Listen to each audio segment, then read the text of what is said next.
This evening I'm joined here by Tom Mullins, son of one of horse racing's legendary trainers, Paddy Mullins. Tom, how are you keeping this evening? Great, Holly, thanks. So I suppose firstly to start off, how did you get involved in horse racing? Well, I was born and bred into it, really, you know, and I mean, of course, we've done the ponies and all that. But I think from the age of 9, really, I was hooked. You know, I rode my first racehorse at 9, and just kept going from there. But you know, I had an awful love for it.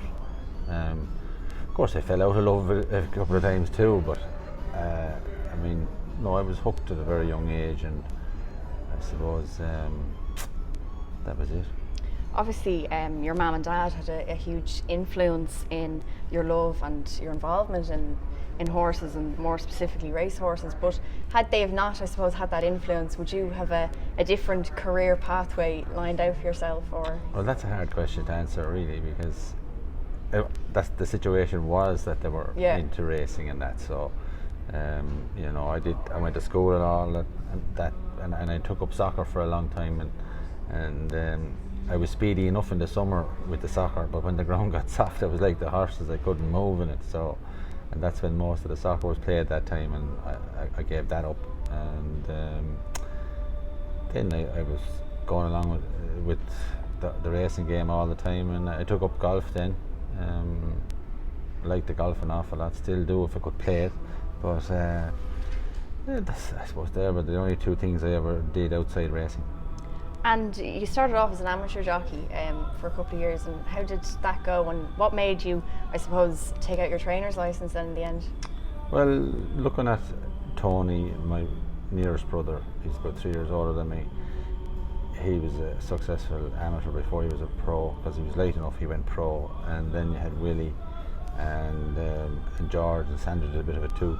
But yeah, well, I rode in a lot of races, and you know, as an amateur, I won a lot of races. I think, I mean, the only if you want to, if I wanted to go and do something after being an amateur jockey, I was heavy enough. So if you want to do something, it had to be going, buying and selling, or breeding, and or training. So I saw my father training all his life, so I got a fair few tips there. So, but I wasn't going to buy and sell at the sales. I mean, that sales is a completely different thing to training racehorses. You know, you have to. Well, you were brought up, I suppose, watching your dad do it. So you kind of, it was all you knew, I suppose. Yeah, that's true. Well, it wasn't. I did the breeze ups there. I bought yearlings, and for the breeze ups specifically for 4 or 5 years, but I just wasn't getting a kick out of that. I had a few ordinary years, I had a few good years, but I fell away from it. I just didn't like it. It's a different game, buying and selling and going to the sales and selling your horse that you bought a year previous. It's just a different game. So I rather the training, and thankfully it's working out. And for some people, I suppose, that wouldn't be as heavily involved in the industry, they wouldn't necessarily know what goes on behind the scenes.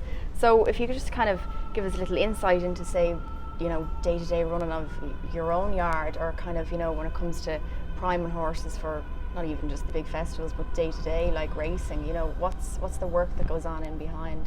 Well, it's tough work. I mean, especially in the winter. I mean, you know, the last 3 days even, it's been freezing on the gallops there, freezing in the mornings, and you know, we all have to get out there and muck out, muck in, and you know, you have to get your horses out every day, and they have to be done, and you know, definitely you'll be doing the morning work at least 6 days a week. I do it 7 days a week, 7 mornings a week. Up to dinner hour, you get the main thing of it done, up to dinner hour, and then the afternoons, you know, it's a bit, you can't, you know, sometimes you could be going racing in the afternoons. You'll never get back to the yard. So, but there's not much done later on in the afternoons. But you'll be there all the same, and no matter what you do when you go back to the yard in the afternoons, you'll always find something to do. It never stops. And as regards, I suppose, working horses, the Curragh is, well, it's only an hour up the road from you. Is that facility and like for training horses, and how would it impact your training, I suppose? It's a great facility. I don't know what we do without it.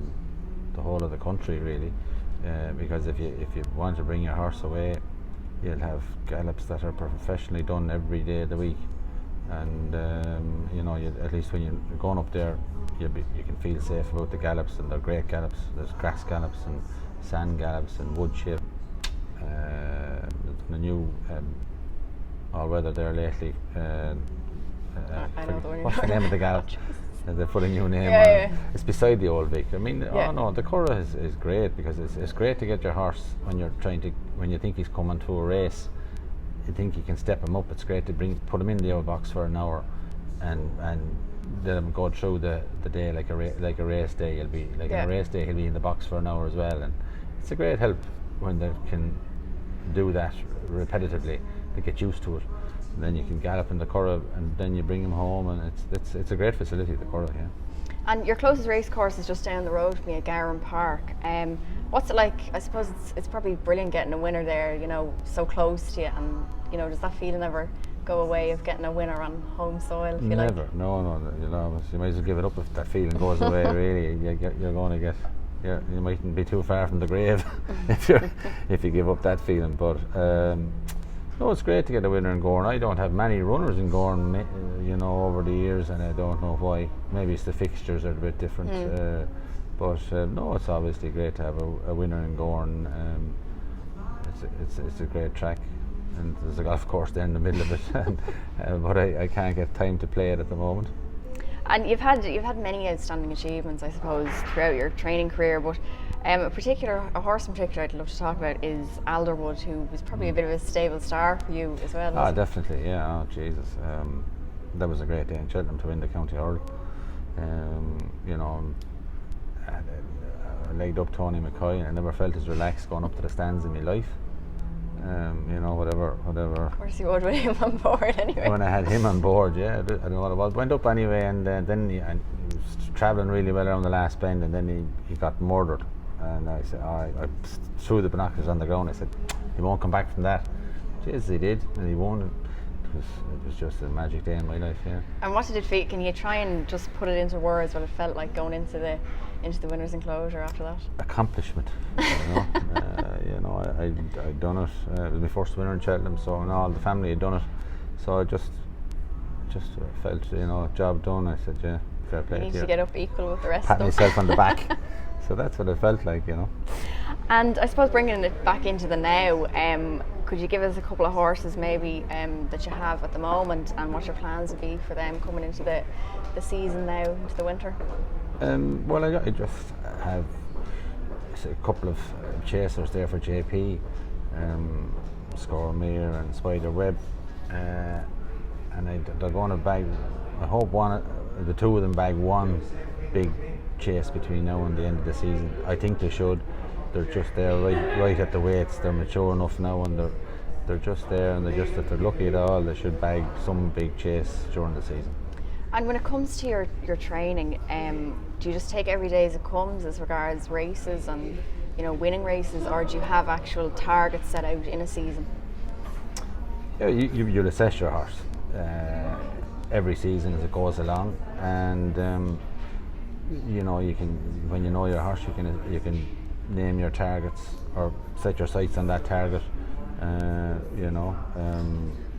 As I say, those two horses I mentioned, I have targets already for them, but they're there long enough and I should have targets. But some horses come in the new year, in the new season, and the next thing you're disappointed with them. They just have come in a bad way. And some others come in and they're great, they're ready to be trained and ready to go. So you never know what you'll get. You never know what you get at the end, but you're always hoping that after the break that he'll be great. But it's not always the situation. Sometimes you have to wait till after Christmas, and then the horse might start coming into form. And just moving on from your own career, as you said, you've had many notable wins and great achievements, but what did it feel like to see your own son David back in 2016 win the Aintree Grand National? Yeah, it was massive. Yeah. It was. I couldn't believe it. I don't think anyone could. Yeah, he's only 19. So no, I couldn't believe it. It was massive. Fair play to Gigginstown to put him up. and can't forget that. But it was something that'll be down in history for the family and be down in history in Aintree. Massive. Brilliant day. And just before we round things off, could you give us a horse to look out for coming into the spring or even for the Cheltenham Festival, or are you that far down the line? I have a lucky owner in the yard. I hope he's touch wood, he stays lucky. Rory Larkin, he had bought a nice mare last year off me, Court Maid. I hope that she could win 2 or 3 races this year. She's come back in very well off her break, and I'm looking forward to her. Thank you very much, Tom, for doing this evening, and I hope everyone enjoyed.